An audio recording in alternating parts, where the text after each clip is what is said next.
आपके एचर गांव में सेक्टर 36 में आपका सेक्टर 36 में 36 दिन का धरना चला था।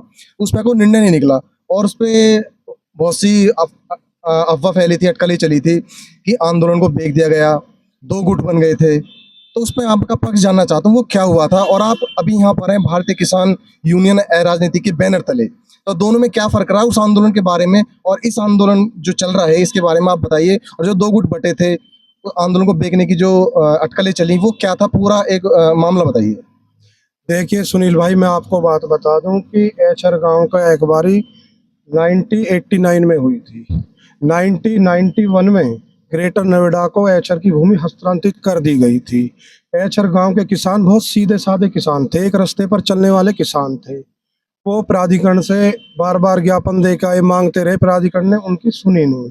आज का नौजवान बहुत शिक्षित है, बहुत पढ़ा लिखा नौजवान है। एचर गांव के नौजवानों ने एक अलग जगाई कि वह एचर अपनी मांग मनवा कर रहेगा। एचर गांव के मंदिर के प्रांगण में पूरे गांव एक साथ, जिनका आपस में बोलचाल भी नहीं थी, पूरे गांव ने एक सुर में आवाज लगाई और सेक्टर 36 के गेट नंबर 2 पर अपना डेरा डाल दिया। बिल्डर का काम बंद करा दिया।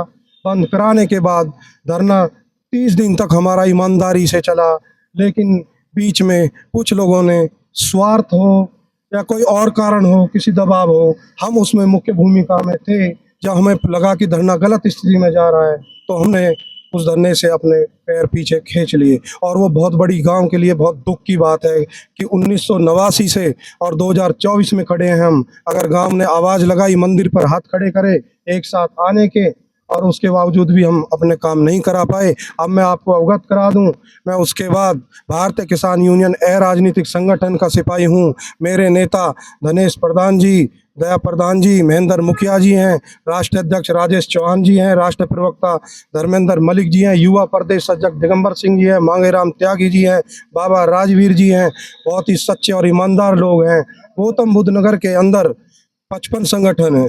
55 संगठन किसी काम के नहीं है। सबसे बड़ा संगठन भारतीय किसान यूनियन राजनीतिक संगठन है, सबसे ईमानदार संगठन। मैं डंके की चोट पर कहता हूं, अगर कोई उत्तर प्रदेश और जिले के अंदर है तो भारतीय किसान यूनियन राजनीतिक संगठन है। इस बात को क्षेत्र के लोग अपने दिमाग से निकाल दें कि यह संगठन कभी हार के नहीं जाता है, यह संगठन जीत के जाता है। मैं अपने पूर्ण विश्वास के साथ इस बात को अवगत कराता हूँ। और गुट की बात यह है, एचर गांव में कोई गुट ही नहीं है। गुट बनाने के लिए कुछ लोगों की जरूरत होती है। भारतीय किसान संघर्ष समिति पूरी की पूरी पूरे समर्थन के साथ भारतीय किसान यूनियन राजनीतिक संगठन में अपना